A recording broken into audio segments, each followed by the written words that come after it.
Hey, what's up, everybody? Here we go again, episode 63 at Face Value. I'm Brian. I'm Lucas. And I'm Will. Super pumped to have you back after another great week of college football. Amazing week. Uh, Will's flying on cloud nine. A lot going on this weekend, so a lot to get into. So, as we do every week, we're just going to jump straight into it. So, Lucas, you want to start with a hug? Got Lucas, you want to that. start with a hug? Yeah, so my hug's going to be Michael Cobble. He is a reporter out of Baton Rouge, Louisiana. He was the journalist who asked the normal question about LSU's offense post game, and Brian Kelly absolutely ripped him a new one, which I thought, as an LSU fan, I thought it was a fair question. It wasn't like egregious, but Brian Kelly came out and was saying, "How do you have the audacity to ask that question?" I think it's fair that LSU struggling a little bit on offense. I think a lot of people can see that, and his job is to get answers about things that people care about. And I feel like a lot of people are worried about LSU's offense. So Michael Cobble needs a hug after uh, being kind of embarrassed. And I know the post game press conference kind of made its rounds on social media and stuff, and Um, Brian Kelly did call him and apologize publicly today, but still, that's wild to kind of call him out like that after a normal question. But I do sometimes think that he might have been just kind of firing up his team. They just had a big win at home, first SEC game, so he might have been just kind of defending his team. But still, like that was pretty wild. So Michael Cobble deserves a hug. Yeah, I kind of heard that they said that like Kelly kind of went in, he was all pumped up about getting the win. And then like the first thing reporters start doing is just asking about all these Yeah. negatives. And Yep. so it was, That's yeah, exactly so that's right. why he went into it. So I kind of see his Yeah. point too, but yeah, but I mean, it's also fair to ask, what's going on with the offense, but For sure. Like the first question coming hot out is yeah. But I mean, it's not like it was a egregious question. Like it was just a normal question. I mean, like it's so I don't know. I don't know. well, I'll say as we've seen from Brian Kelly's pressers before, he tends to get a little hot there at the end after the game. So When they lose, yeah. Like obviously yeah, after losing all the openers, but I mean yeah, they won. It's I don't yeah, know. Yeah. for sure. What about you, Will? My hug is going to Texas A&M football's tight end Nate Forkercher. Uh, we won't get too off in the weeds about the game just yet. I'm sure we'll get into that a lot later on. But yeah, 5 years at Nebraska, first year at Texas A&M, 21 career receptions coming into the game last night. Only one career, not last night, Saturday night. Only one career touchdown and secures the most important catch in A&M football in the last 10 years, Ever. maybe ever. I mean, yeah, for sure the last 10 years. So yeah, quick little hug to him. I thought you were gonna say it was the same guy that dropped that ball against Auburn and he just kind of made up for it, but I guess not. No, he's a new guy we brought in. He's Got it. four 5 years at Nebraska, first year at A&M. So he's definitely put in his time. Only one catch Saturday night. Couldn't have come at a better time. For sure. I'm gonna give a What you hug got, to Brian? I'm gonna give a hug to Brandon Aubrey. So Mm. the Cowboys defense is an absolute nightmare and disaster. But the one bright spot that the Cowboys have had for the past 3 to 4 years has been Brandon Aubrey.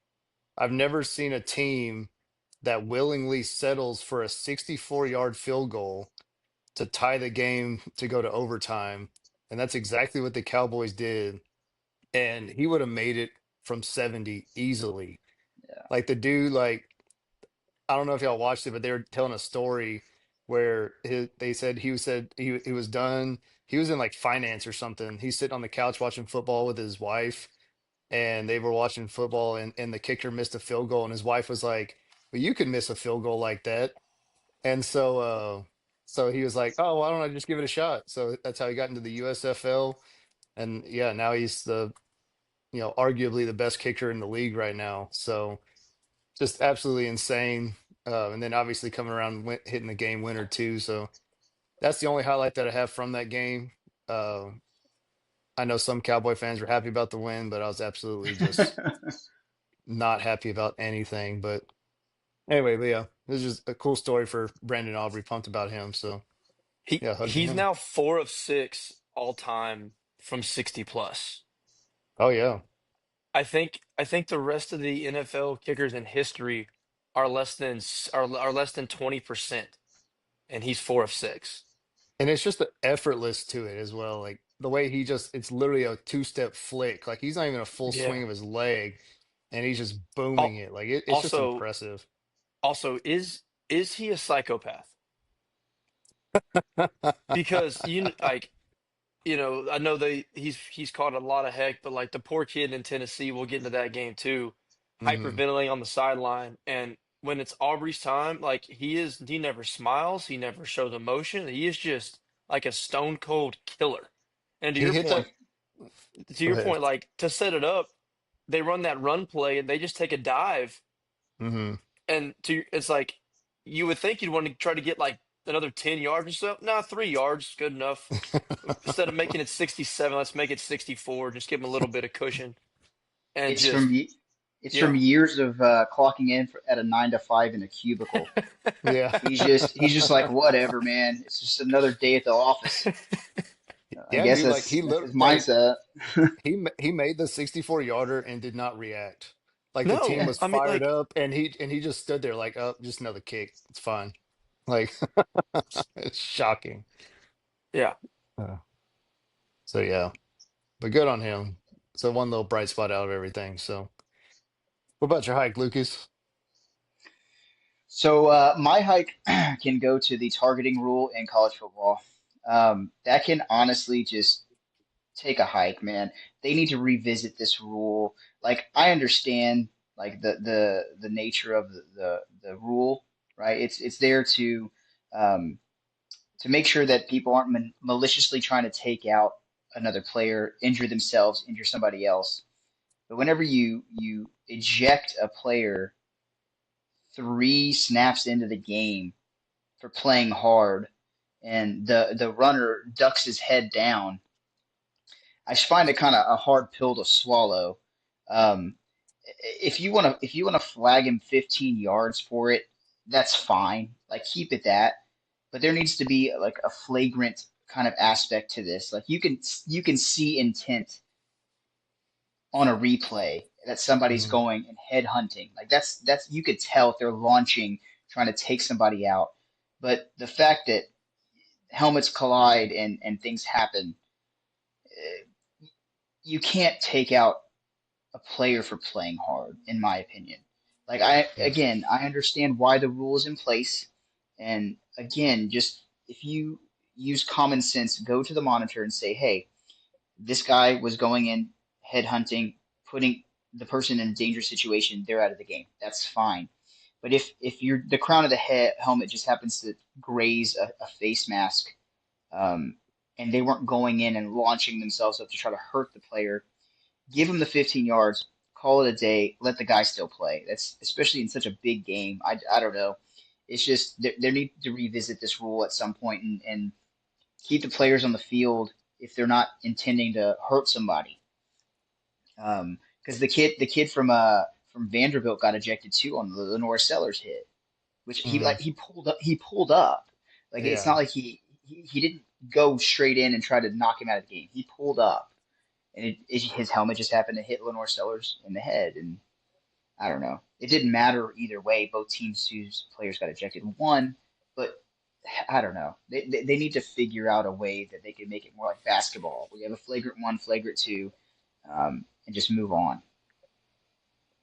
I agree. Well, Yeah, it was kind of crazy, but you know, like kind of my thought process is too, is like, if you want to really enforce this to the full extent of the law, there's a lot of offensive players too Yeah, that they duck their head and launch themselves through a defender.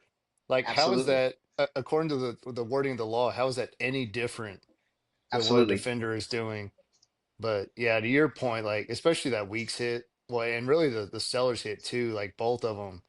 Like it was just so ticky tack, and you know the receiver ducking his head, making contact. I mean, yeah, it's just Yeah. yeah, it's kind of egregious, but Well, Like if I you watch, think I think go ahead. with the Weeks hit, it had more to do with how it looked because the kid's head snapped so much. Because we've seen things not get called before that are way more targeting calls, but I think this had, even though he didn't hit him hard, the head whiplash effect made it seem like it was a lot more egregious maybe than it really was. But I just don't understand that now on that play they go to review and they can still keep the 15 yards, but they can leave him in the game. They don't have, they make the ejection call based off the intent, like you're saying. I don't understand how they arrived that was forcible contact. That based off ejection with like he was in, with intent. That like you said, call it the 15 yards, but there's no world where I thought that should have been an ejection. Well, Brian, you remember again, people that listen to this podcast, I guarantee you they did not watch Texas State versus Arizona State last year in San Marcos. that was exactly what I was thinking about. But last year there was a play that was legitimately the definition of targeting. Like he literally, I guess the Bucks just scored Buccaneers to just win the scored. game. Yeah. Yeah. Um, uh, he literally launched with his helmet or with the crown of his helmet on the Texas State player, and they reviewed it and they said there was no targeting, which Yeah. again, it's very subjective, but if you make it a flagrant one, flagrant two, at least in situations like where Whit Weeks is, he'd still be in the game. Like give him the 15 yards, whatever. I'm fine with that. Or make it to be like a unsportsmanlike conduct. If you get two of them in a game, you're automatically ejected. But that's like a again, it obviously it affected the game, but LSU still won, so it didn't. It's not as big of a story as it could have been if LSU would have lost the game. Because by the end of it, so Whit Weeks played, and then his brother West Weeks and a sophomore linebacker had to kind of run the show, and then West Weeks pulled up with a calf strain in the fourth quarter. Their true freshman brother who's literally 17. He came to LSU to play with his brothers. Like he enrolled early. He should be playing high school football. Was their starting linebacker by the end of the game. Oh, yeah, that's crazy. But again, it's luckily DJ Well, Lagway is garbage, or that could have been bad. but I was going to go back to your point too, where you're saying flagrant on flagrant two. Like they used to have that. Like they had it to where, it was a big hit and it was just a 15-yard player stayed in the game. And then there was a full targeting and a full ejection. And then the NCAA actually backtracked and they said it's either all or nothing. And Yeah, so, if anything, they actually went backwards because now, like, there is no gray area, like to yeah, where maybe Weeks' hit was big, but he can stay in the game. It's a 15-yard penalty. But now you're either saying it's either targeting or it's not. Like, there's no in yeah. between. So, But that wasn't even a big hit. Like he was just hustling to the yeah, ball. no, for sure. But it's just the Yeah, way officials controlling the game at that point. yeah, exactly. What about you, Will? Well, I should give it to the Houston Texans for that pathetic showing of defense, but no, my hike. I don't know if you guys saw him this weekend, but Brian Thomas Jr. can take a hike for I didn't see his it. play yesterday for the Jacksonville Jaguars. Just could not have wanted to be anywhere else but on that field. Dropping balls, obviously try not going to try to make catches to avoid hits, just bonehead play, lethargic. Uh, y'all have to see the highlight. Once you do, you'd understand where this hike is coming from. But yeah, I've never seen a guy that did not want to play football less. I take that back. Aside when Antonio Brown literally left the field, I've never seen a guy want to play football less than Brian Thomas Jr. did yesterday for the Jags. Well, I wonder what's going on with the Jags right now because you probably saw it where Liam Cohen, the head coach, like he was yelling at Trevor Lawrence, and Lawrence like waved him off Waved him off. like in the middle of the game. So I wonder if there's like some underlying locker Yeah. room issues going on right now that just making Jacksonville just bad, bad, bad. Yeah, man. I'll send y'all. I'll send y'all the link to the highlights. Y'all can check this out. But once you do, you're gonna be like, oh, that's not a good sign. No. Yeah. With everything together, obviously, like you got to play, but it sounds like there might be some locker room tension if Trevor Lawrence is kind of in the mix as well. Yeah, I just, I mean, I understand trying to make business decisions. Like there's like a throw over the middle, but he knew the safety's crashing down, and he just stopped running, didn't try to make the catch at all. Like Yeah. I'd rather miss this ball than possibly take a hard hit here. And I'm like, Hmm. Yeah. man, come on. I don't know. Mm, You're playing gotta football. go. Yeah, that's crazy. Regardless of who your Yeah. coach or And whatever is, like it you gotta wasn't just play. that, like, that's one of probably like 6 or 7 instances all in the same game, and that's just crazy. But yeah, Yeah. Brian Thomas Jr., Oh. get out of here. Well, this will probably be an ongoing hike throughout the season, but the officiating in the NFL can absolutely take a hike. Like just all the games that I watched the past couple days, officials just doing what they do best and just taking over games. Like the Cowboys and Giants was just one of the things. Like even tonight, the Texans and Bucks, like just flags on flags on flags, just everywhere. Like just controlling the game. Yesterday in the Cowboys game, like there was quick whistles. Like they were calling delayed games in like time that I'd never seen, like so quick that I've never seen in my life. Like just different flag, and then they were letting stuff go. Um, I mean, like the whole tush push situation with with the Eagles. Like you watch where like pretty much the Eagles false start every single time that they do the tush push, and so it's like it turns into like a pick and choose type of deal. And but it's just not a great starting week 2 for the NFL officiating because it was absolutely horrendous just the entire weekend. But what else should we expect at this point? Yeah, that's one of the things in the NFL too. Like, and I guess it's the same in the NBA. Like, once the regular season's happening, like they blow the whistle a lot, and then once playoffs come around, they let them play a little bit, right? The Yeah, receivers and the DBs can kind of go at it on the outside, and they're less harsh on PI calls and things like that. Yeah, it's I don't know. Maybe they're in with Vegas or something. I don't know. must have something, dude. There's no telling, but yeah, it was rough. The whole weekend was rough. But so yeah, that's our hugs and hikes. So let's just jump into some college football. Let's just get into our happy Just place right here. away. Yeah. Yeah, Yeah, let's I just mean, there's probably some other stuff going on in the sports world, guys. I'm not too tuned in with it. I mean, what a weekend, what a slate. Every single primetime game delivered way more than you could have expected. So, and that was just the 3 primetime games. There was some other stuff, underlying games that there was some surprise results and stuff too. So, great weekend in college football. for sure. Y'all want to So start? Y'all want to start Friday with Colorado Houston? Like, Yeah. yeah, that's what I was going to start with. So looks like the Ryan Staub experiment not necessarily going well. mm-mm. But Colorado's defense, man, like you can't tell me that Connor Wegman stepping onto Houston's campus all of a sudden made them that much better of a team. Like I mean, just like everything that they did. I mean, Wegman threw for 222 and they've rushed for over 200. So, I mean, Colorado's defense just had zero answers against Houston on Friday. Like they pretty much did whatever they wanted. Yeah, and Houston was a good defensive team last year. They obviously were struggling on offense, and I guess the Connor Wegman project's off to a good start down in Houston. Yeah. I mean, we knew he Yeah. was talented coming out of high school, and I mean, everybody was so high on him at A&M. And maybe just a change of scenery, kind of like we're seeing with Carson Beck a little bit, could Hmm. be kind of what he needed, you know? Yeah. I mean, 83 yards on the ground.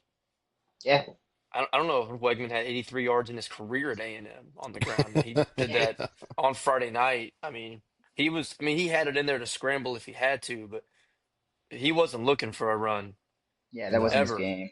No. So. That might be a little bit.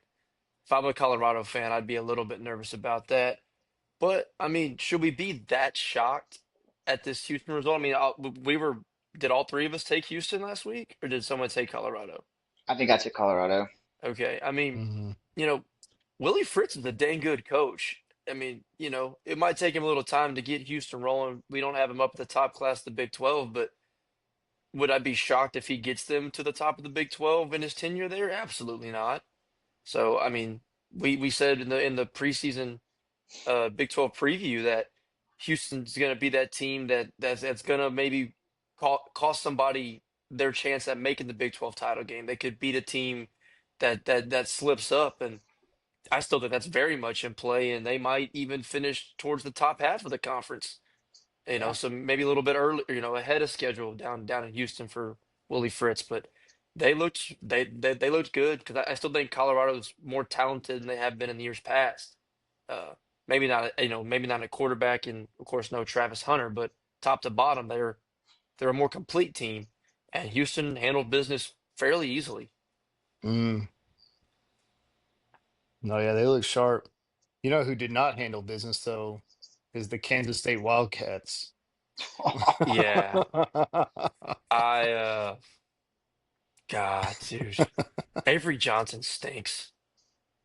Bad, The dude. whole team Bad, bad, stinks. bad, I bad. what did they all contract something in Ireland and just they left all their football talent over there before they flew back? Because They mu I Dude, mean, they should they legitimately could be be 0 and 4. I was just gonna say they should be 0 and 4. Hmm. That's in a loss to an FCS school.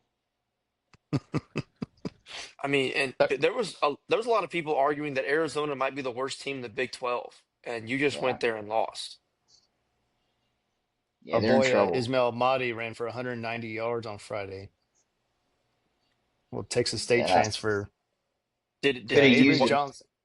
did they even have Avery, did no, Kansas State even have that much yards in offense? uh, so he rushed for 189, and Kansas State had 193 yards on offense. That's Avery Mm, Johnson, 13 for 29 for 88 yards. a QBR of 11.9. 11.9. that's hard to do, Bad, man. man. Bad. And on top of it, he had negative 16 yards rushing, which again, I think we talked about it last week. Like they're not using his legs like they should be, like they did last year, which kind of blows my mind too. Like We I are don't four understand. games into the year, and Avery Johnson has 62 rushing yards. Yeah, that's ridiculous. I hope he didn't take his season long over Now because I bet it was at least 700, 6 or 700. It had he to be run he up there rushed for for six. sure. He rushed for 605 last year. Yeah, so Yeah. it's probably about 550 somewhere around there. Mm. Rough. Yeah, yeah. Did we make this compare? I know I've heard somebody say it. I don't know if we've said it yet, but I mean, did they just change colors from Oklahoma State last year? Like they're doing the I said it. exact same thing. Yeah, it's I looking said that it. way. Yeah, I said it. Like Okay. they were one of the favorites to win the conference, and they very much could finish dead last. Yeah, it's wild. I look at their schedule Cats. because Dude, they got to play It's Baylor Wildcats. and TCU.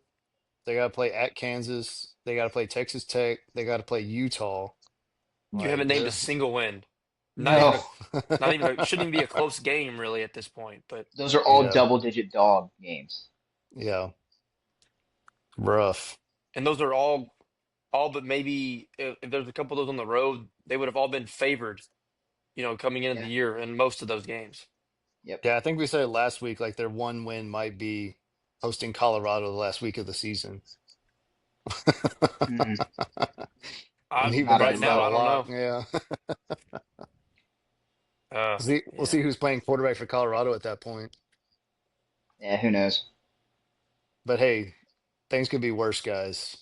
You could be playing for the University of California, Los Angeles, Yeah, God, man. destroyed by the New Mexico Lobos at home, 35-10.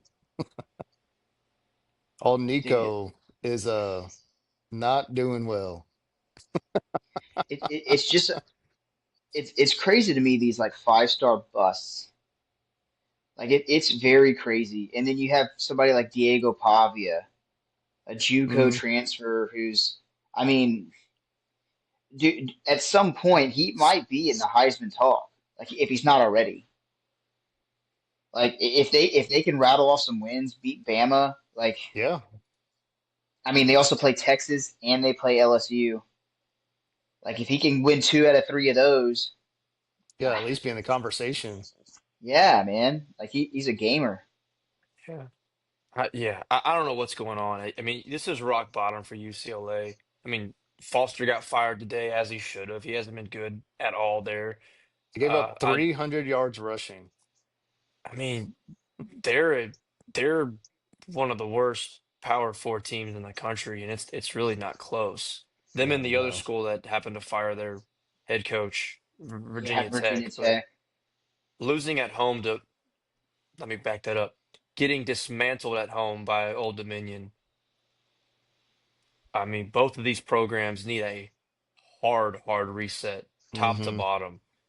Uh, yeah, bad football, very bad football, and both teams that have thought to be, I won't say good, but serviceable quarterbacks. Like people thought Kyron Drones at Virginia Tech was going to be a decent football player. Like, yeah, Yeah, we know Nico wasn't amazing, but freshman starter in a Heupel system, but he got him to a playoff. Like, yeah, good defense, a lot of other things, but he wasn't a playoff last year. Hmm. Just they're just not very good quarterbacks, and it's again to your point about 5 stars, crazy that and people just keep buying into him, and they just continue to underperform week after week. yeah. I mean, we'll touch on another 5-star here in a bit whenever we get back to Clemson, Georgia Tech. Hmm. Like, I don't know. I mean, in the Texas game, UTEP's Yes, quarterback, Malachi Nelson, he Yeah. was at 5-star. USC, was highly touted.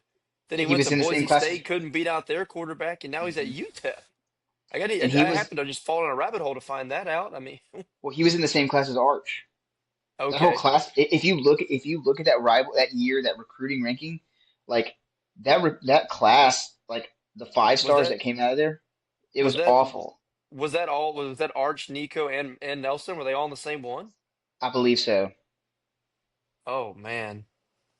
And I don't. I mean, we don't have to go down. We'll dig off deeper into Arch later, but Brian, you and your Texas friends might have a big problem on your hands. But we'll go ahead and put a pin in that for Oh, a little deeper conversation. But you should have been in the group chat, dude. It was not going well.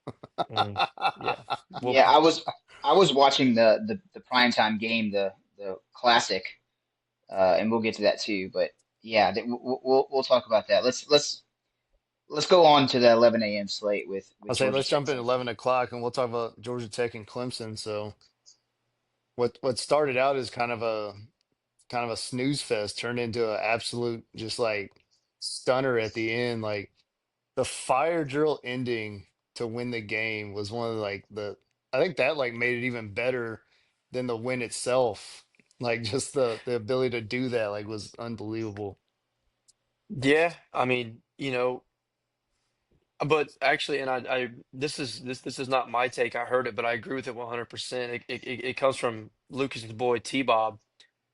That it yes, it's a fire drill, but it wasn't a fire drill in the sense of the definition, because they called the timeout after they called timeout after the second down play, so they knew on third down there that they were going to run the ball, and they knew Hmm. the fire drill was coming.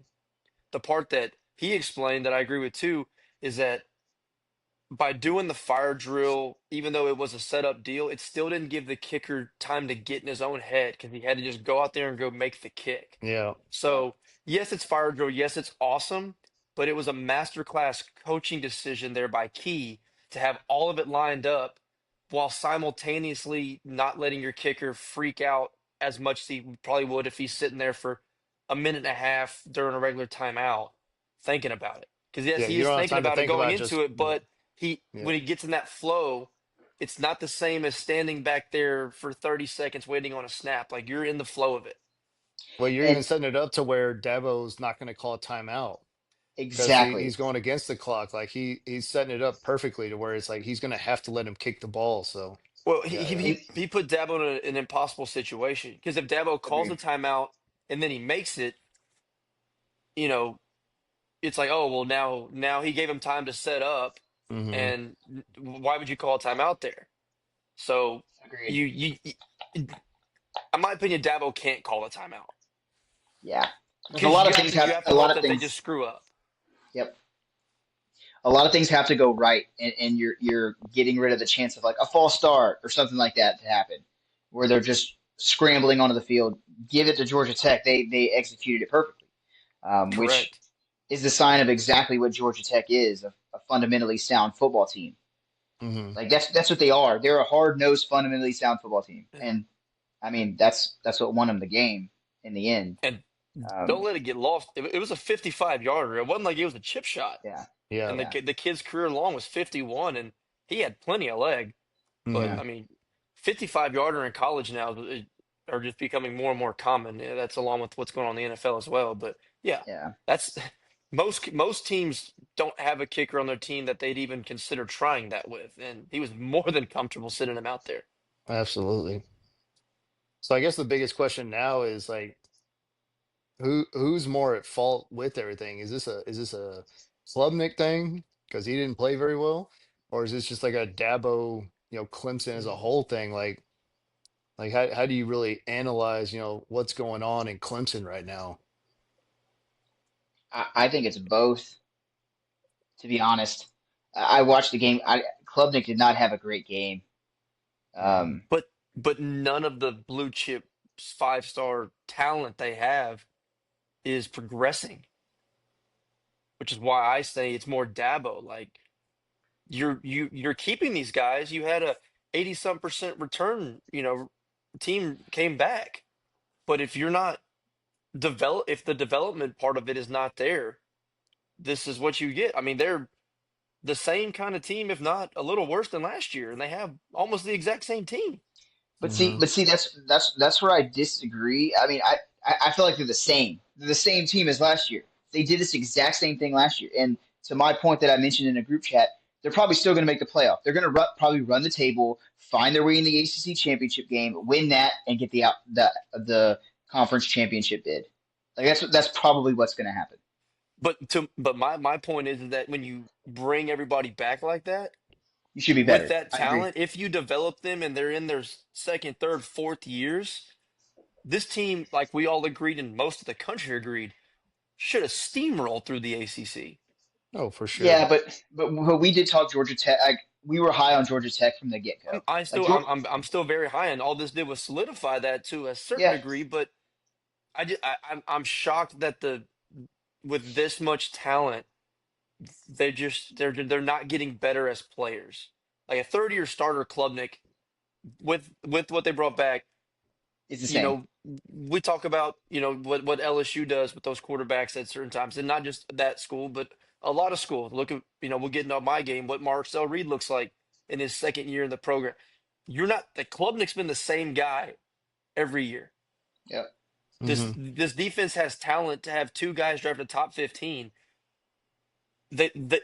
Haynes King bullied him. Georgia Tech bullied him, which we know that's what style of game they play, but you know, they're not progressing, and that's why I say it's Dabo. Now, if that's the way he coaches, the way he thinks, a lot of people are saying Dabo's going to do great on a game day show next year.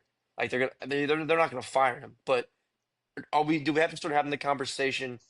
Is Dabo's way of doing things, his way of thinking, is it getting, is everything blowing past him?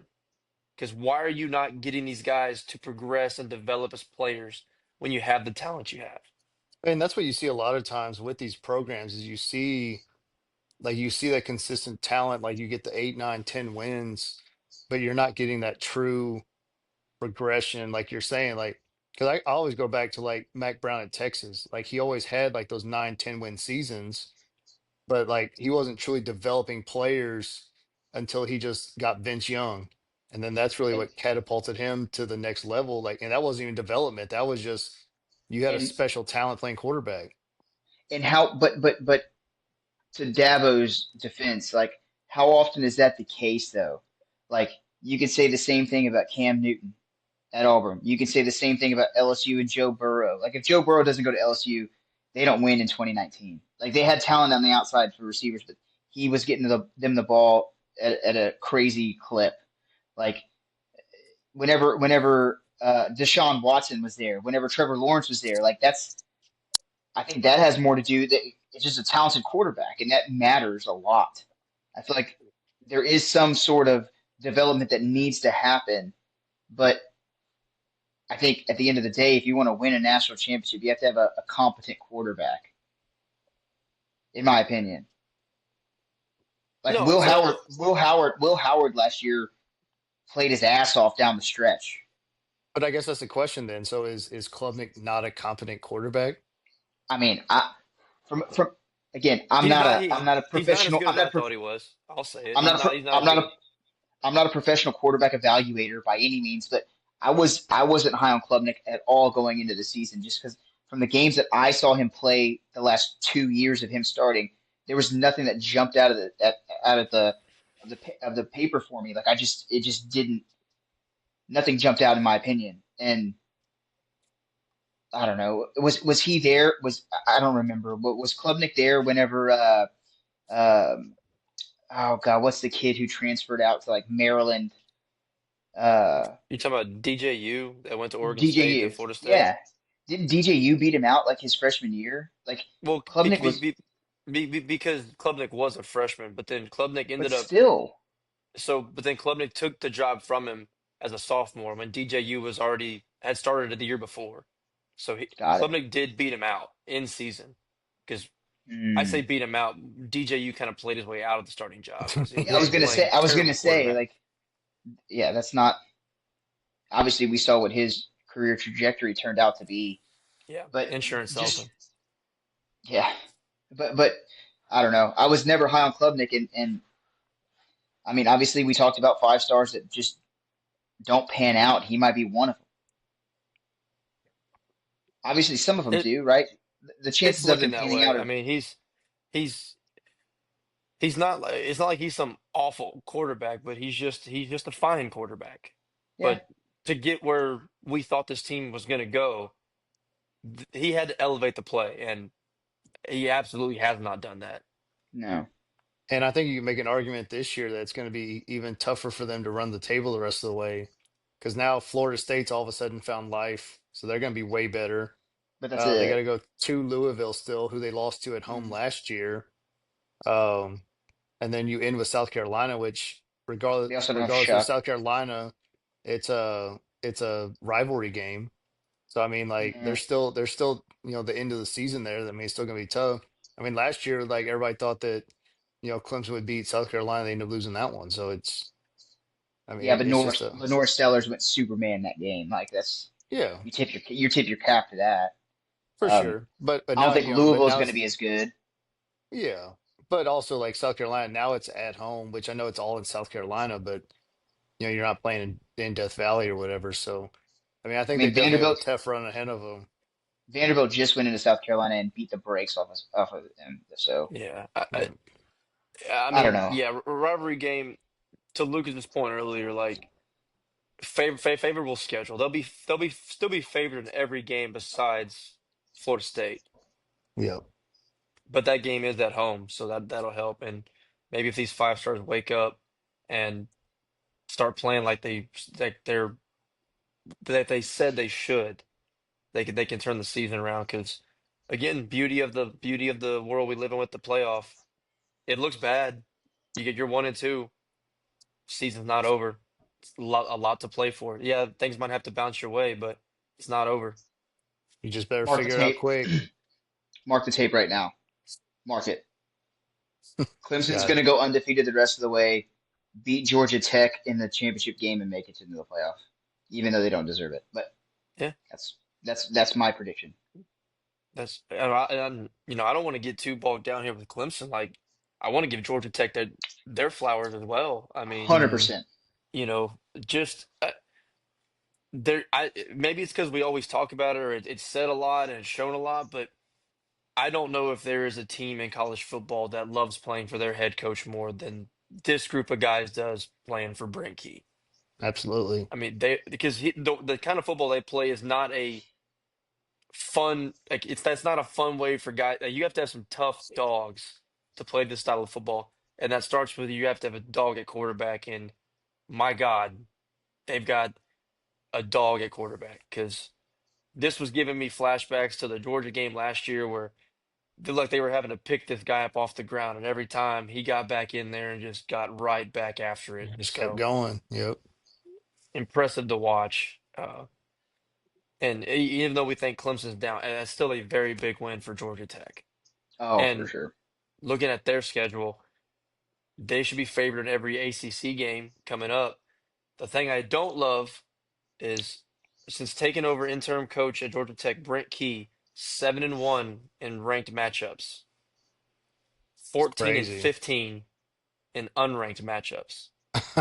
Explain that one. Mm, So, and their only loss last year, his only loss was to Georgia last year, which we knew They how should that have came won. down to. I mean, dogfight to the end, Yep. everything they had. So, you know, a few plays away from being undefeated against ranked teams, but less than 500 against teams that aren't ranked, which is scary when you look at that schedule. That spells slip ups. But but go back to last year. Wasn't Haynes King hurt for a portion of the season? Like that's if you I take don't him know out if of the Haynes King's been healthy ever taking a yeah, snap in college football. that's true. But I think that probably plays a big part into the equation too. Because if Haynes King gets hurt, Georgia Tech's in trouble. Yeah, yeah. I Like agree with this that all. 100. Which I mean, that was the whole reason we all had our takes to be like we all said it's predicated yes, on his health. 100%. If he's healthy, they can make noise. If he gets hurt, it's doomsday. Hmm. Maybe not doomsday, but Pretty They're in close. close. trouble. Well, let's roll into the 2:30 where Heartbreak down in Rocky Top, where Georgia sneaks out the 44-41 win against Tennessee after Tennessee misses a field goal at the end of regulation that would have That's that rough. would have stormed the field and won the game. So we would have seen our first 3-minute timer going, and we missed Yeah. out on it. So No chance those fans of Tennessee were waiting a single second if that field goal no, goes through. absolutely not. No. But And granted, I would have been a little mad because it's ranked on ranked. You should want to, but they haven't beat Georgia in so long that mhm. they were hitting the field. Yeah, I think this proved. I guess this is Gunnar Stockton's coming out party. Um, Absolutely. that throw at the end of the game was, God, that was on on the money. on a dot. Yep. Yeah, that's a very good throw and catch there. Um, very surprised by Aguilar. Say what you want, like I was very skeptical. Again, going back to me not being a professional quarterback evaluator. Um, I mean, he has never faced really a very difficult defense like he was going to have to face against Georgia. And I mean, the first quarter he was just dicing them up. Hmm. It was kind of wild to see. He was Yeah. just moving the ball at will. And we kind of talked about it too with Tennessee's corners being out. I think that played a big part in their defense not holding up on the other side. And I think one of their starting defensive tackles was out as well. So they weren't at full strength and still went toe to toe with arguably one of the best teams in the country. So hats off to Tennessee. Even though they lost, that's a there's no moral victories, but this is as close I think as you can get to a moral victory for Tennessee. Yeah, Yeah. I No. love Will's point of Tennessee accidentally upgrading at quarterback, like Yeah, trading places, Joey Aguilar and Nico. And at that point in the cycle, like it Yep. wasn't like they were going to have any other options. I mean, you're so late in it, like for this to fall into their laps. because again, he was fine at App State, nothing spectacular. He was fine quarterback. I mean, again, is this him development? Is this hypeful system? But whatever the case is, the guy's playing good football.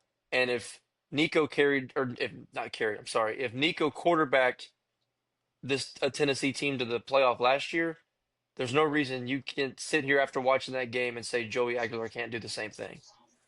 I No, mean, for sure. I've never seen people within one game give somebody the Heisman and then take it away so many times, back and forth. But uh, he still played a good game. And to Lucas's point, there is no moral victories, but you can't tell me after this game that you can take Tennessee out of the conversation to still, you know, make noise in the SEC to finish the season. I mean, they're I know they have some tough games on the schedule yet, but I still I would have was them at the topper end of the conference. I was just gonna say I feel like their schedule's relatively manageable. Their remaining SEC games is Mississippi State at Mississippi State. They should win that. They Arkansas at home. They have to go to Alabama. That might be a tough game, like the way Alabama's playing lately, but winnable. I mean, depending on what Alabama comes out. At Kentucky, that's a win. At home against OU, I mean, we know OU's pretty solid, but again, we have questions about Michigan, and then at Florida and at home against Vanderbilt. Like, But again, there's three games on there that would concern me, and you have a margin of error of one game now. Yep.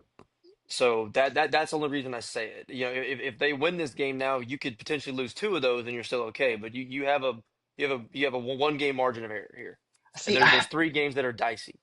do you though? Do you though? So say Tennessee loses at Alabama and against OU. Say they lose those two games and win the rest of the games.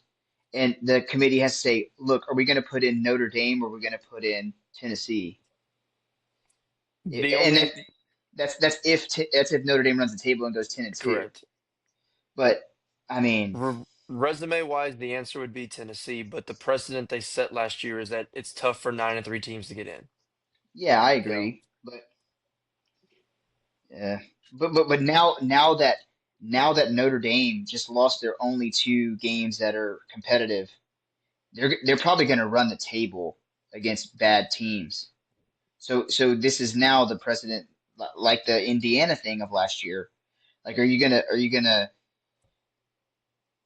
give the team that ran through an easy schedule and be like, hey, you can get in even though you literally lost all of your ranked matchups, or punish somebody for playing difficult games and losing close games in overtime? Like Well, that's but to that point too, so if Tennessee loses both of those games, then they also lost to every ranked opponent that they played. So, because I mean, I mean, unless depending on what unless Vanderbilt does, well, I yeah. was gonna say Vanderbilt's ranked or not at the end of the season, but otherwise, you're Yeah. 9-3 and you lost your three ranked matchups. Okay, so say you split. Yeah, I guess. Yeah, then that's three losses. Yeah, Uh, to that's a answer good point. your question there, Lucas, you already had your Clemson take. Here's my take for this episode. If they go through this schedule and go 10-2, Notre Dame, I'm saying they are absolutely 100% in the playoff. The committee will love. They have no problem sucking Notre Dame off. So yes, they will be in the playoff. Which is wild. Just to your point, I, yes, the scheduling there. I mean, the USC game could be a decent win for them if yeah, USC keeps up what they're doing. But other than that, yeah, nothing on there would impress me. So, that's it. but That's yes, 100 literally it. percent. If 100 if they go 10-2, the committee is putting them in the playoff. I'm not saying they deserve it. I'm saying it will happen. Yeah, I mean, I'm not disagreeing with that at all. Yeah. Well, so Brutal. our next game, we'll go down to old Death Valley, LSU, big win against Florida. I know, Yep. Lucas, I know you were super nervous. Florida coming off that loss to South Florida, seeing how they're going to go. Um, and it was a little dicey there for a little bit, but LSU found a way to pull it out. So, I mean, I'm sure everybody else was watching Notre Dame, A&M at that time. I didn't watch that game. I was watching LSU. Um, it was one of those games that like you I was never really that worried about the outcome of the game. Like LSU was dominating so heavily on defense, like it was. And if you go look at the stat sheet, if you go look at the stat sheet, like Florida moved the ball a little bit, um, but LSU was flying around the football. Um, I was a little nervous after Weeks went out, so that was pretty early. Like that sucked really bad. But the way LSU was, the secondary was just confusing DJ Lagway, and we talked about it on here as well. DJ Lagway is literally Michael Van Buren from Mississippi State from last year. Like it's like, and that was DJ Lagway's first ever SEC road start as well. So that's a tough place to go at night for your first ever start. You could just tell he was confused in the pocket. Um, uh, Today, Brian Kelly announced that Garrett Nussmeier has been playing with like a strained oblique, kind of like Quinn Ewers was last year, and so I think that's limiting the shots down the field a lot. Um, so we're having a lot of difficulty running the football, which is could be a problem. The one thing I will say though is Florida's defense has NFL players on it. Like their defensive line is legit. Like there's Hmm. it's going to be tough. It's going to be tough for a lot of offenses to move the ball on them. Um, Granted, they are 1-2. Like they've given up 2 touchdowns all season, Uh, and they're one and yep, two. yep. That was really only point I had from this game is that yeah, they're 1-2, but the defense is actually good. They've given up 2 touchdowns all season. Yeah. And so yeah, LSU did what they had to do. The MVP of the game was LSU's punter. That dude was bombing 58 yarders every night and pinning them inside the 10 every punt. It was wild. It kind of reminded me more of like a Les Miles era game where, and Mm. as Brian Kelly said in this press conference at post game, he was saying that was their plan. Like they wanted to flip the field, play solid defense, and just control the ball as much as they could, and that's what they tried to do. And so, It helps again, when a win is a win. Lagway gives you the ball 5 times too. Absolutely. And some of those throws were absolutely crazy, boneheaded. But again, Yeah. in some of those instances, I credit Blake Baker and the defense Oh, for sure. Scheming. for scheming. Man, like it's that's what he did. He was confused. Like he had no idea where LSU was dropping, and so that's part of it too. Um, but yeah, good win, good first conference win. The next 2 games, if LSU struggles to move the ball against Southeastern Louisiana next week, and then Ole Miss, who gave up 500 yards to Arkansas, then we raise some questions. Yep. But Five hundred hopefully yards. Nussmeier Wow. can get right. Dude, it's crazy how the Ole Miss's defense is bad. Yeah, it is. It's not the 30 Um, million roster from last year. no, no, no. They lost a ton off that defense. LSU's safety play last year was the worst in the country. I think it was god awful. And LSU's starting safety last year is now the starting safety at Ole Miss. Hmm. So yeah, Makes sense. yeah. Well, let's get into the big game or the final game of the night.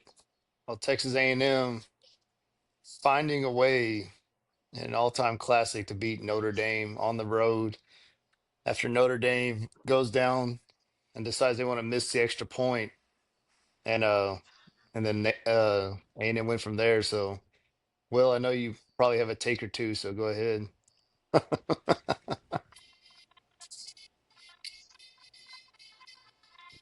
Oh God, gosh.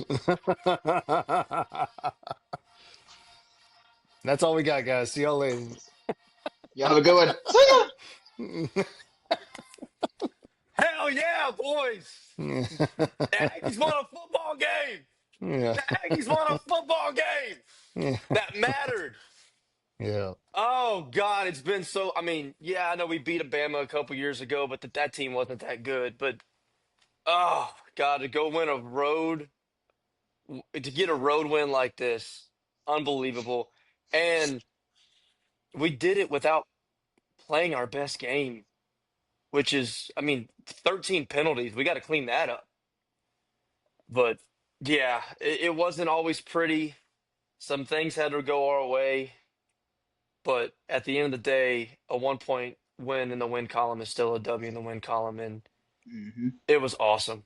It was so awesome. Uh, I ran around yelling like a schoolgirl, telling anybody I could find, calling people. Yeah, what a night! What a night, Saturday night. Yeah, I don't know.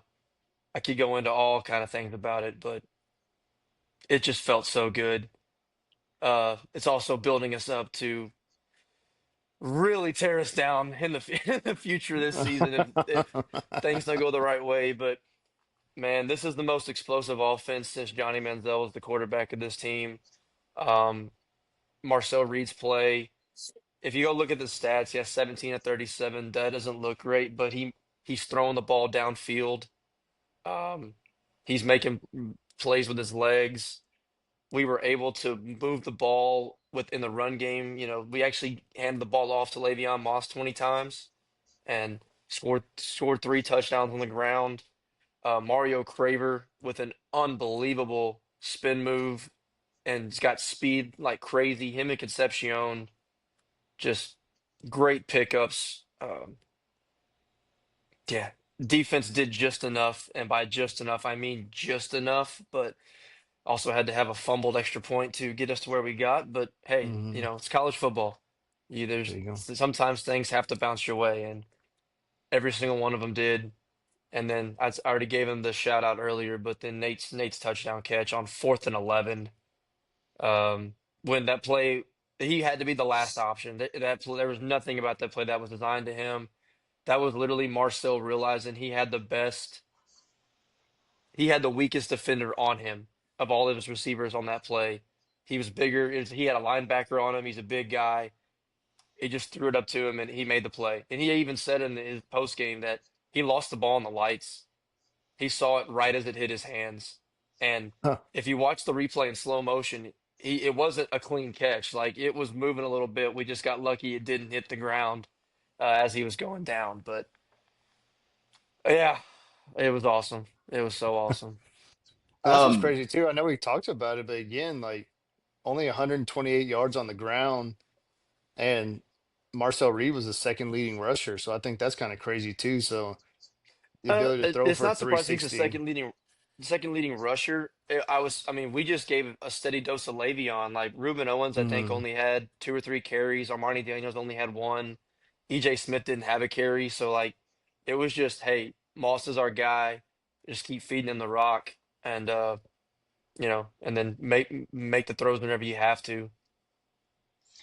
yeah, and again, as someone who didn't watch a snap of that game, um, just based off the box score, the defense is definitely something is going to be something to clean up going forward for sure. It seems like because Notre Dame only put up 24 points against Miami, and I don't think Miami's a vaunted defense either. I coming up, A&M's going to have to face better defensive competition. Um, and so or offensive competition and vice versa.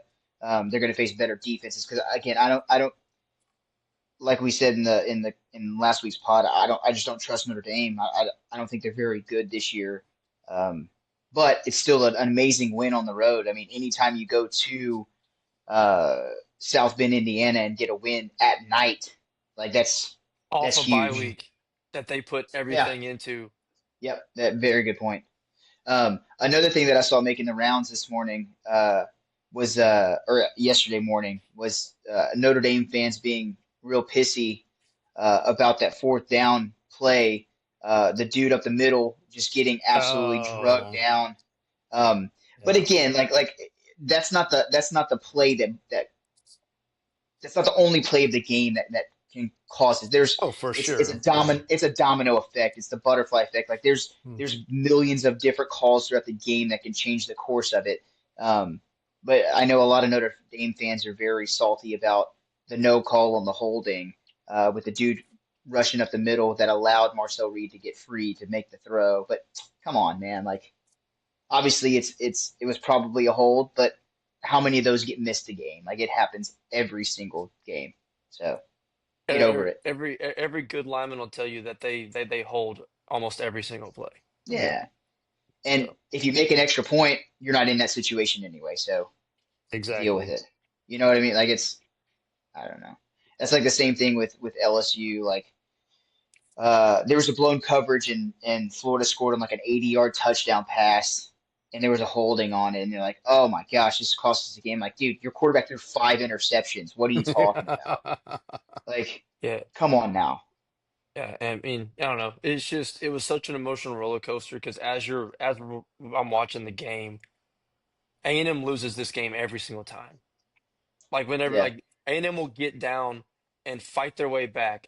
This is the Auburn game last year. yeah. I You was gonna get say, down, you fight all the way back. You take a lead, and it looks like, oh, okay, well, A&M finally woke up, and here we go. And then Notre the Dame comes back drop. and takes the lead, and everything the way it's unfolding, and like A&M loses this game every single time. Like this is why there's the jokes about A&M because this is what you do. Yeah, And so to finally win one, it was just so much, again, yeah, Notre Dame's a little bit down. They've now lost three in a row dating back to the national championship game last year, but I don't care. I will take it every single yeah, time. For And it's sure. still 100%. it's something to build off of as well. I mean, yeah. And then now what A&M has a bye, and then it's the rematch of last year, like a little Hmm. revenge game with Auburn going to College Station. So um, yeah, and this right now is the kind of the stretch where it's going to get difficult for A&M. This is the most difficult stretch of the schedule, in my opinion. You're at home against Auburn, at home against Mississippi State, who might be improved. I mean, are improved. Um, then you have Florida at home, so 3 straight home games, and then away to Arkansas, away to LSU, bye, and then away to Missouri That's where I think is the toughest stretch of the schedule. for sure. Because I mean, But I mean, we saw what Arkansas did to an Ole Miss defense that gives up yards. This is an A&M yeah, defense that is going to give up yards. hmm And at Arkansas, that's a scary game with a very big look ahead spot going to Death Valley the week yeah, later. Probably a night. I mean, it is a night game, I would oh for imagine. sure, So that's tough. And then if you're able to scrape through that 1-1, your consolation prize is another trip. I know there's a bye, but another trip up to Mizzou, who has Bo Perbula looking okay, and Ahmad Hardy can just run the football ragged. So Hmm. yeah, that 3 game stretch there has me very worried, and that's assuming we take care of business for 3 weeks at home. Right. but if you come out of that 2-1, like that's a win. Oh, if we come out of that 2-1, I'm gonna be y'all think me playing the Warham is y'all won't be able to stand my ass. Because I got something coming for you, man. Because we'll get into him still too, but Texas fucking count your days, all right? I mean, we didn't touch on that at the 2:30 kick, but I mean, that's a that's a rough look for old Arch. Yeah, I don't know what's going on right now. I mean, he just, It's it's the way he's struggling, guys. Like if out of everything in the world, the one thing you would have not thought is Arch Manning's mechanics are going to be off. yep. Yeah, Like he's been throwing the ball since before he was born.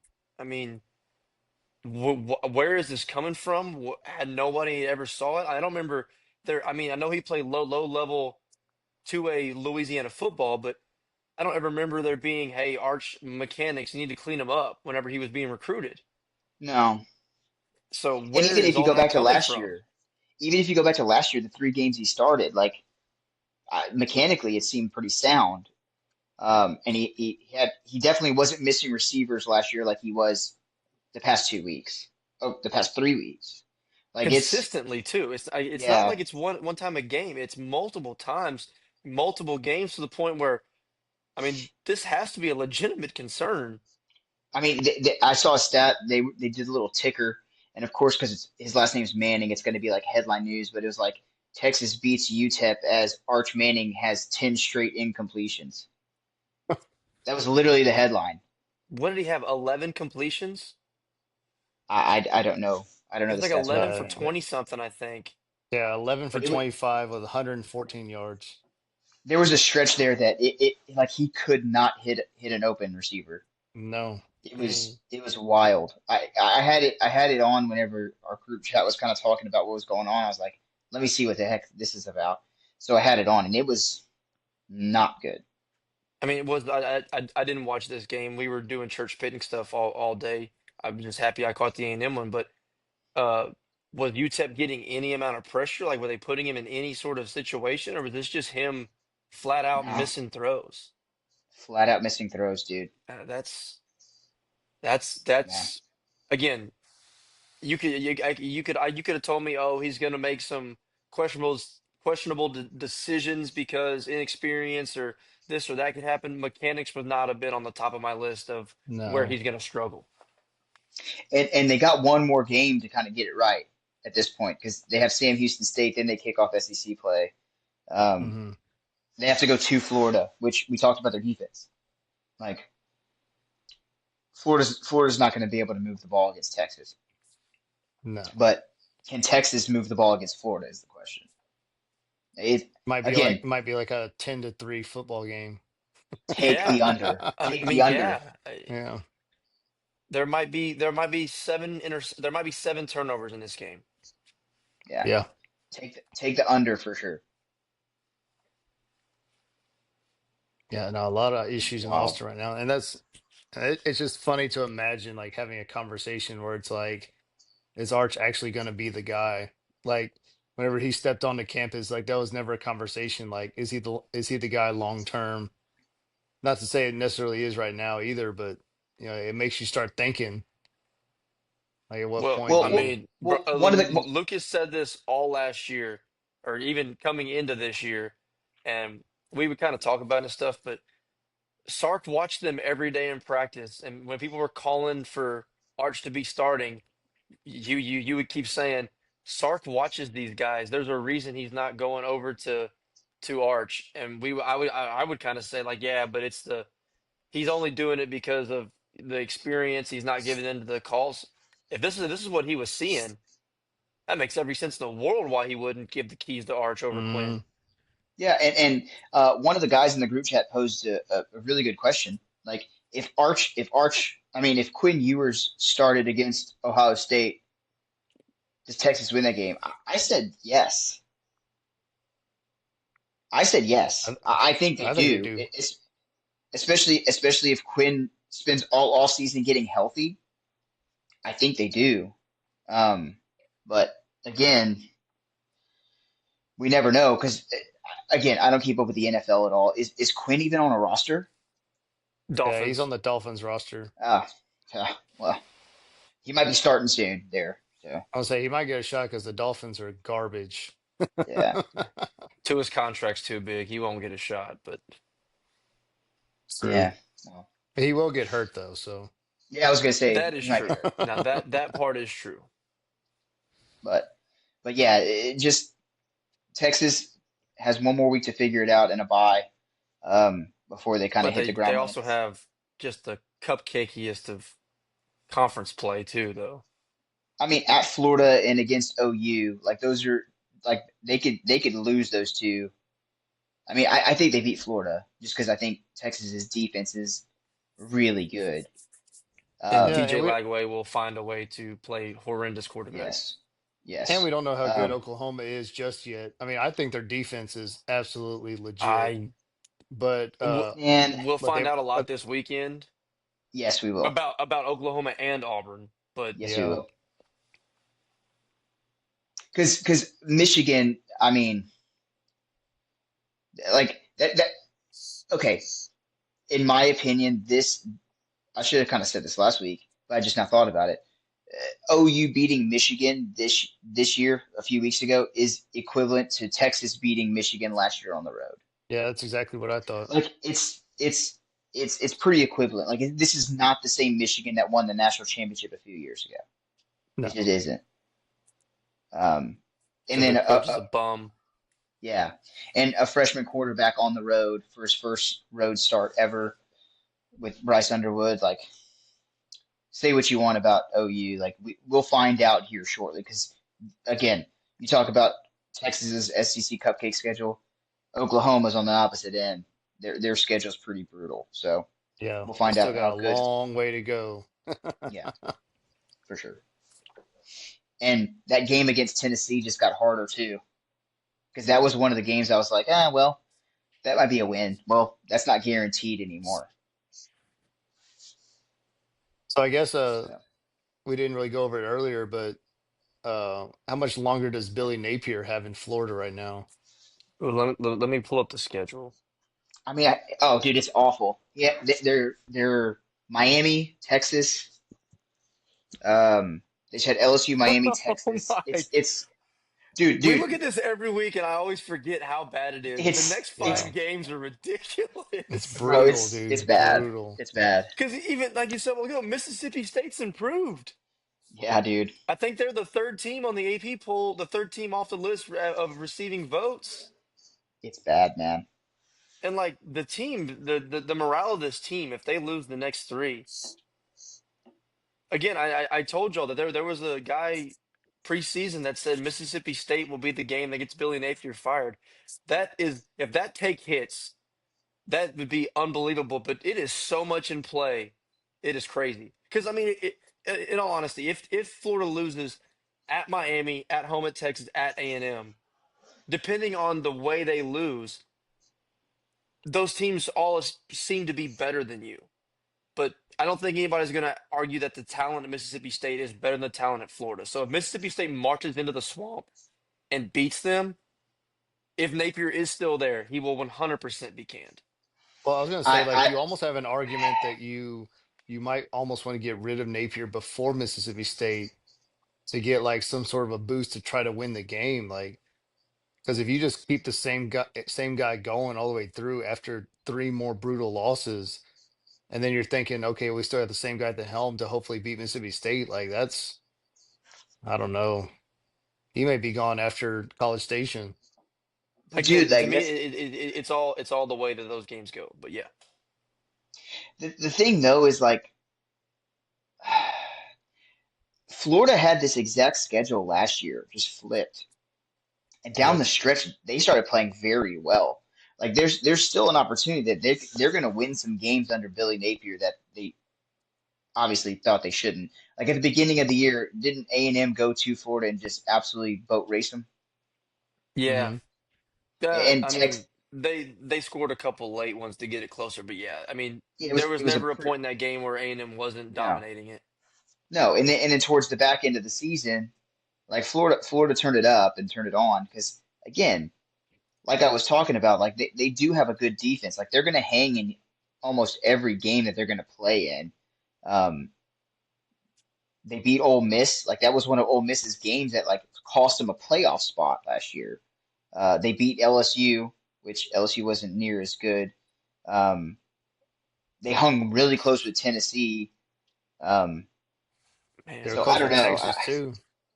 Yeah, I mean, well, the Texas no, it was game was 49-17. It was a blowout. yeah, Oh, that's yeah, right. that Yeah, But was a yeah. blowout. I'm looking at stats now, and I remember like the conversation being, which is why everybody was so high on him. Like Lagway carried him and dominated in those last few games to get him, get him to have a good end of the season. The box score doesn't even look that good, so maybe there's something in there that he did I don't remember. But uh, if he was supposed to be in Superman in those games, he's gonna have to find that version of himself. If they're if not, they might not win. There might be one or two more games on that schedule to win if he doesn't figure out something very quick.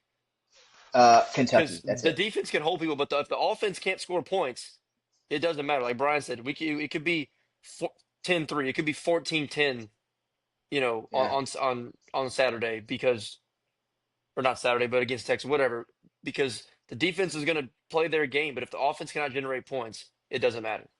yeah, it'll be interesting for sure.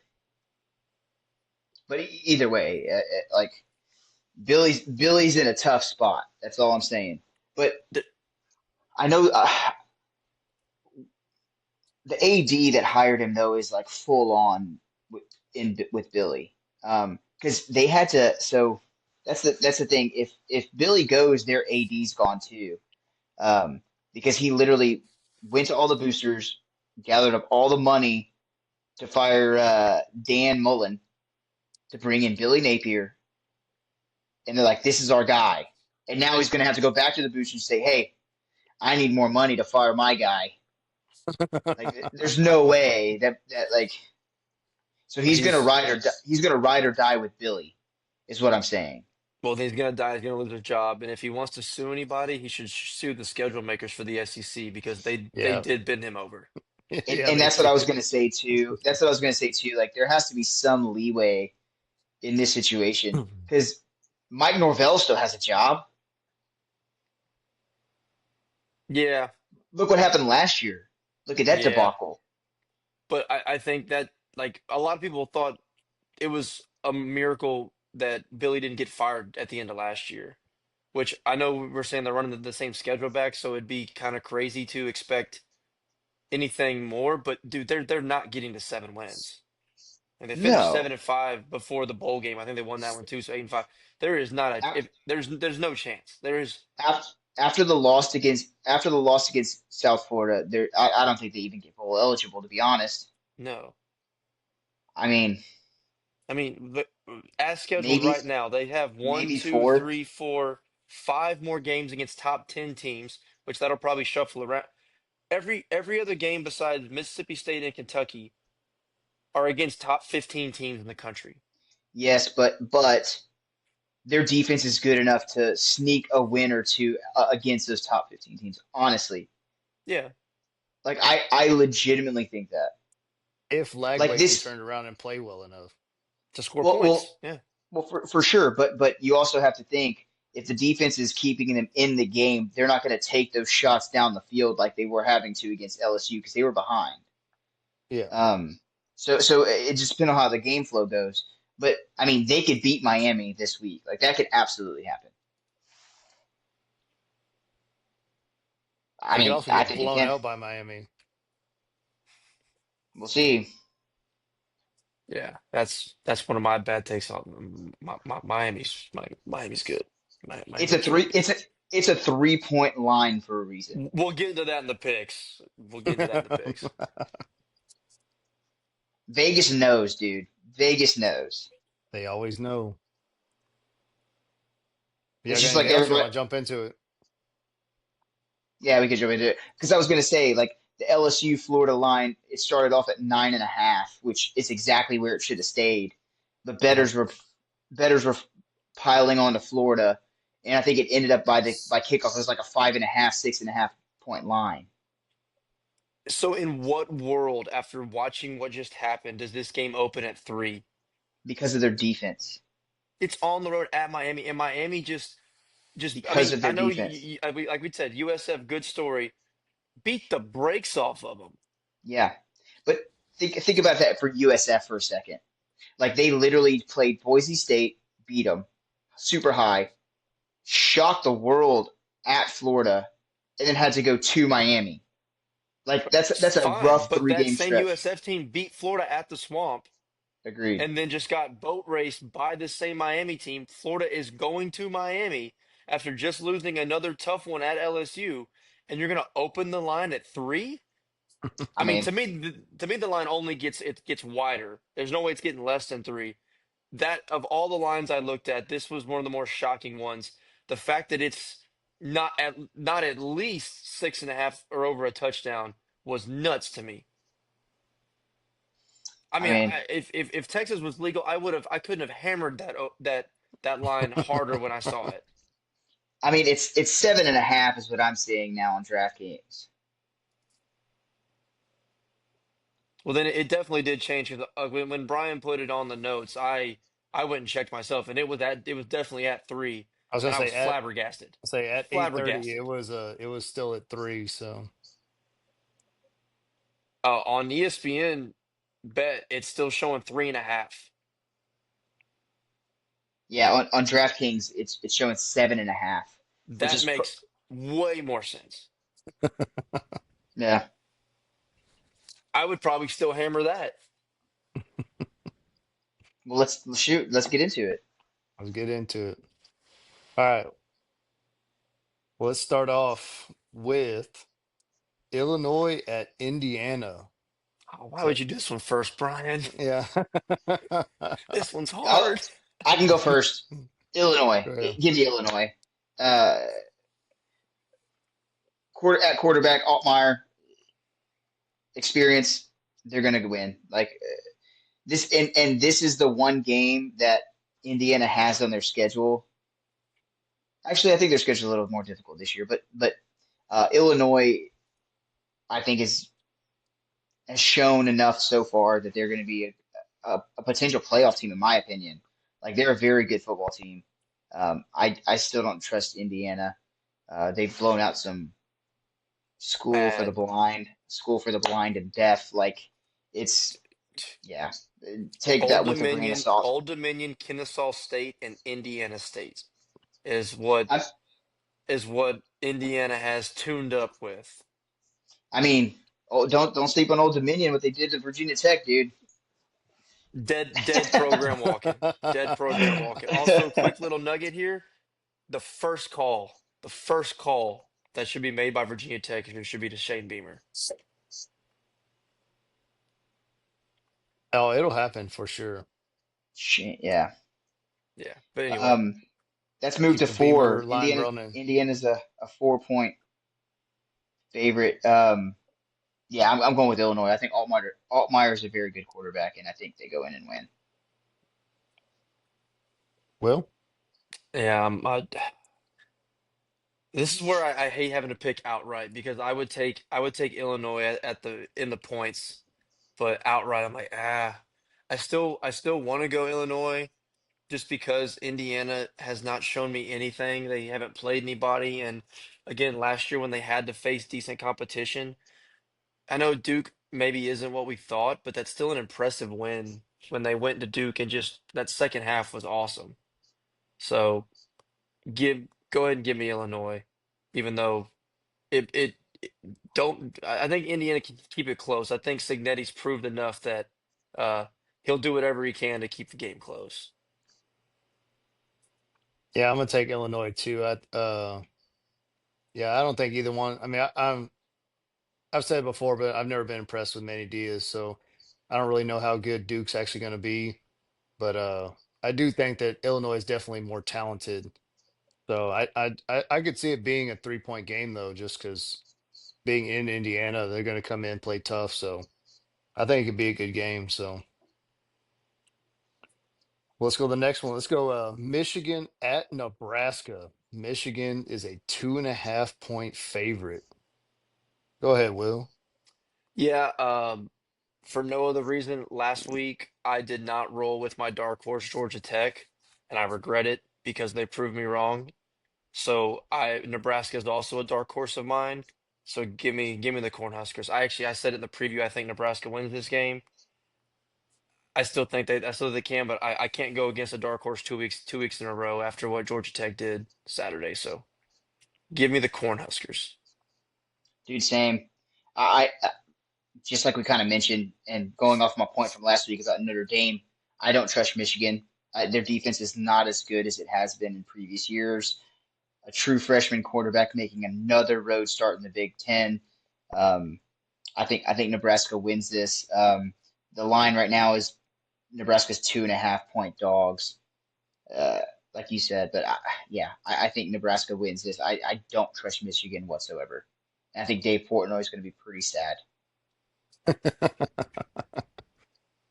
Yeah, the graphics gonna look sad this week too, because I'm gonna take Nebraska as well. I mean, I had them making the playoff this year, and They have to win this game. Like this is the game you yeah, have to win if you're going to be a yeah, playoff team. absolutely. And I just don't. I think well, absolutely that Nebraska crowd's gonna be hyped up to have Yeah. Michigan coming in 3-0. They're gonna be ready to roll. 2:30 kickoff. So again, it's just the whole Rayola. Is he gonna be flashy Patrick Mahomes, or is he gonna go out and play football? So if he goes out and plays this game, then I mean, I think that he can definitely ball out. And I can see him potentially beating Michigan pretty handily. Yeah, it wouldn't surprise me. Yeah. All right, well, let's roll. Let's go ahead and go into the Florida Miami game with Miami being either a 3-point favorite or 7.5 point favorite, depending on where you're looking. So, I mean, I'll lead. I'll take Miami. I mean, I think Miami clears that pretty easily. Maybe not easily, but I do think that Miami wins that game. I don't see. I know we said like LSU is kind of a bounce back game after a tough loss, but it's a lot harder to have a bounce back game after two tough losses. So I have a hard time believing they're just going to all of a sudden go into Hard Rock Cafe Stadium and find a way to win. So I'm going to take Miami. Yeah. Um, I'll go next. I think you said it perfectly. About the Hard Rock Cafe. That's about what that stadium is. Literally no atmosphere at all. Um, it. I'm gonna go opposite. I'm gonna go ahead and take Florida, man. I watched that whole game. Their defense is legit. Like they have NFL dudes on that defense. Um, Carson Beck dipped out of the SEC because he couldn't play against defenses like this. And so I think Florida figures it out a little bit on offense. I don't think Lagway gets picked off 5 times. I think he gets picked off 1 or 2 times. And I think obviously they were still in the game against LSU just because of their defense. So I'm going to roll with Florida. I watched that entire game. I think Florida's a better football team than Miami is, to be honest, honestly. So the I graphic will like be it. changed up a little bit. There you go. Will? Yeah, I'm not taking a bold stance like that.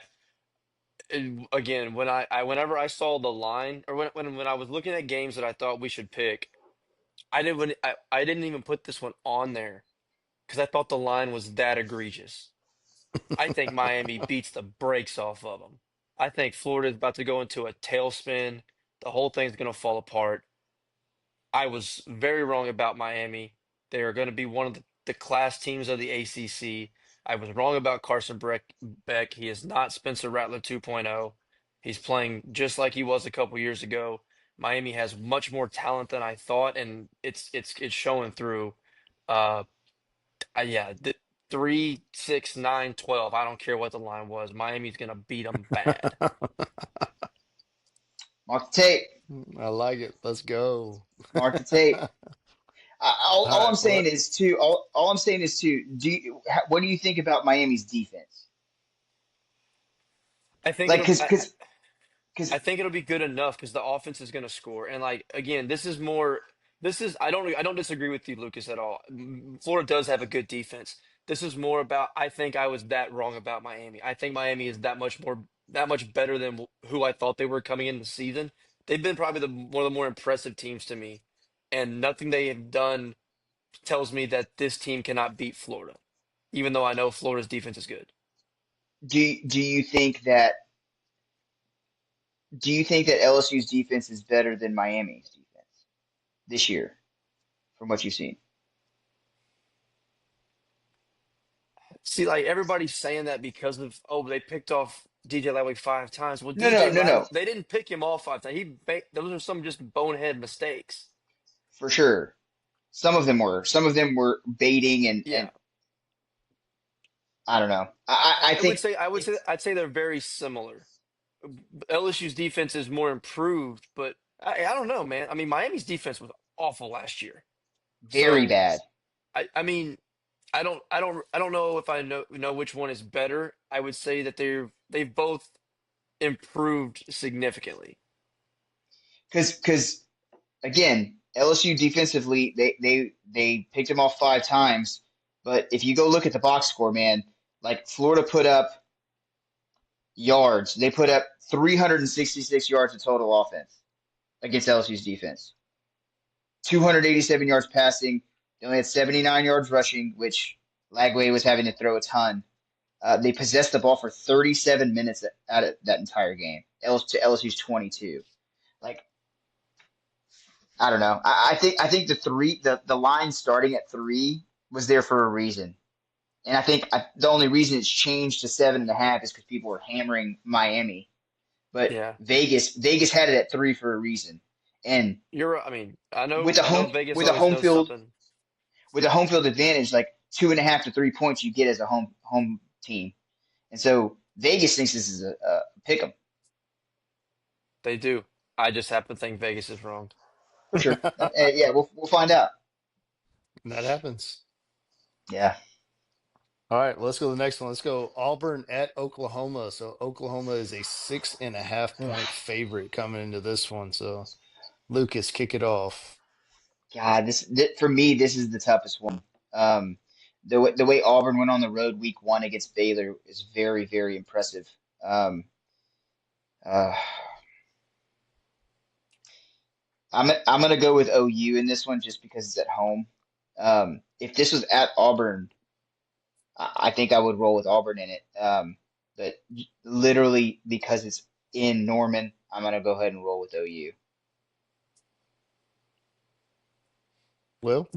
Is strictly about quarterback play to me. I think John Mateers looked better than Jackson Arnold. Arnold played really good at Baylor, not so good last week at home against South Alabama. I think OU's defense, Venable does always have that side of the ball playing pretty good. And yeah, Auburn's 3-0 and they're holding a lot of credit to that opening week win at Baylor, which I did too. I thought that was a very good win, but Auburn still, they haven't beaten anybody yet to really maybe get as much. We're kind of sneaking them up the SEC real fast. I mean, we might have to pump the brakes on that. I'm taking OU. I think Mateer's better. The defense is good, and we'll again. I said earlier we'll find out more about Auburn, but I think OU wins this one again at home. That This helps. has They play better. They play better in Norman. this has a pretty good and juicy storyline too, with Arnold going back to Norman. Yeah. So keep an eye on that for sure. That could be a good or bad thing for him. So we'll kind It of is, see but how. I with the defense that OU, the talent that they have and the way Venables coaches that defense, you don't think that they're game planning for that too? Like, hey, he's coming here. Like, let's show him why we were okay with you leaving. Yeah, but he also ran against that team, that defense, day in and day out last year. That's true. That is You know, true. there's another side to that as well. Yeah, I'm I mean, gonna, this one.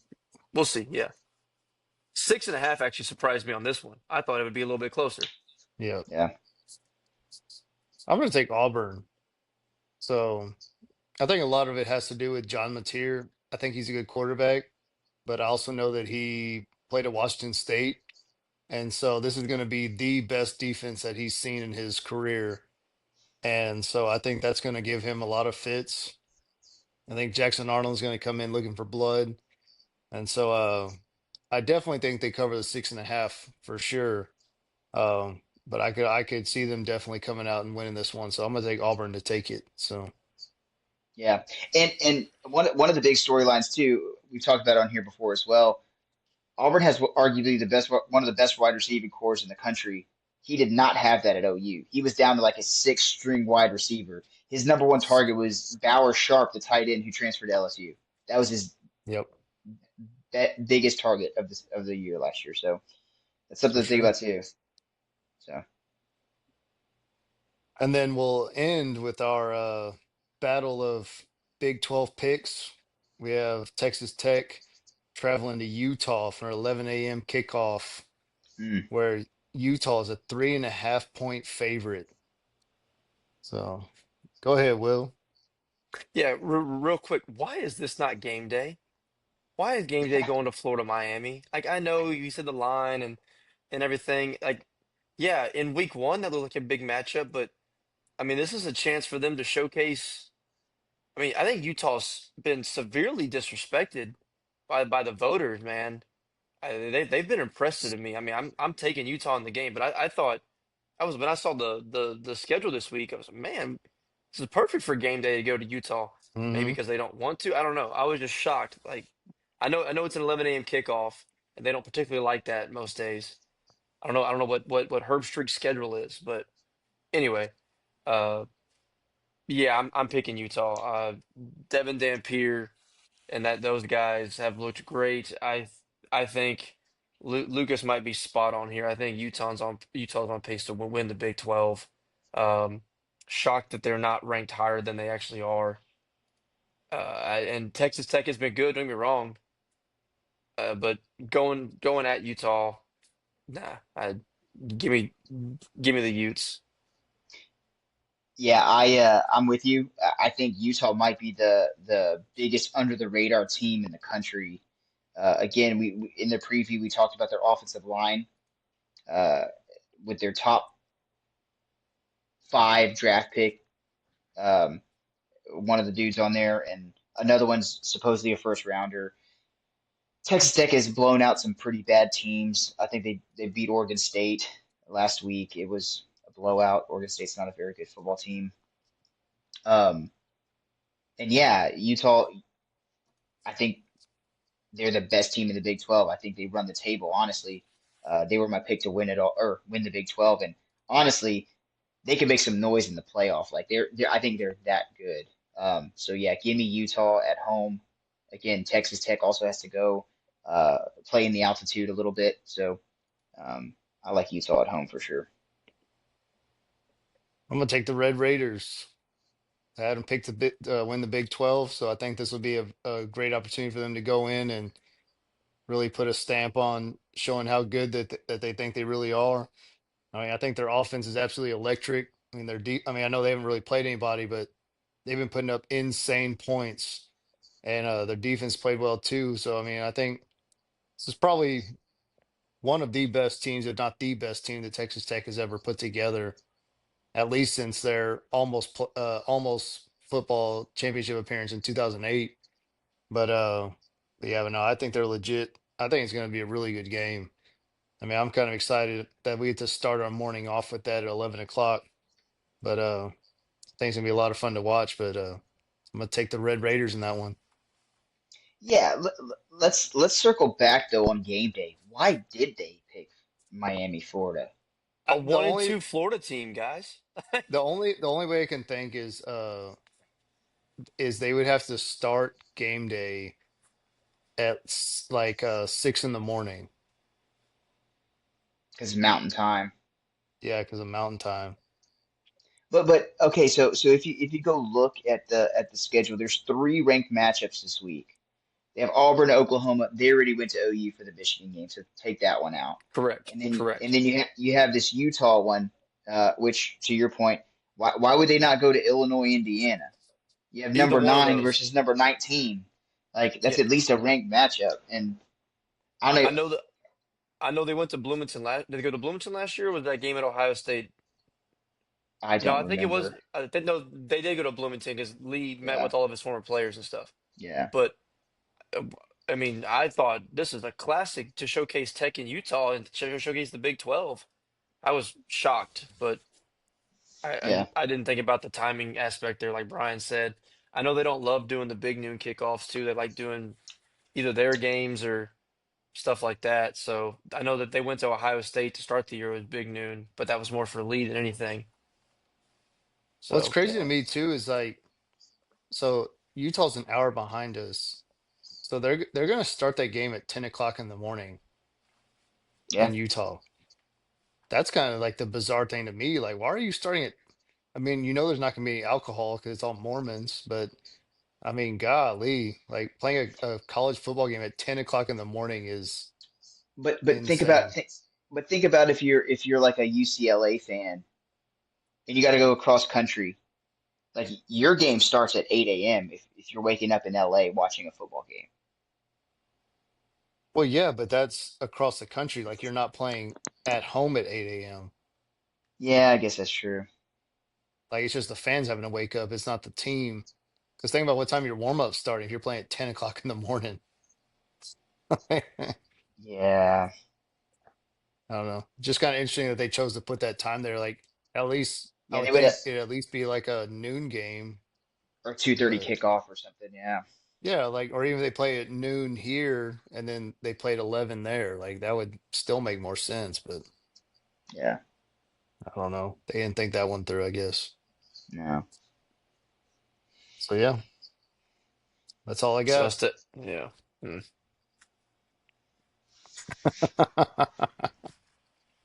All right, guys. It was a good one. We appreciate everybody watching. Continue to like, subscribe, share, tell your friends, tell your family. Keep checking out our TikToks. And until next time, we'll see you next week. See ya.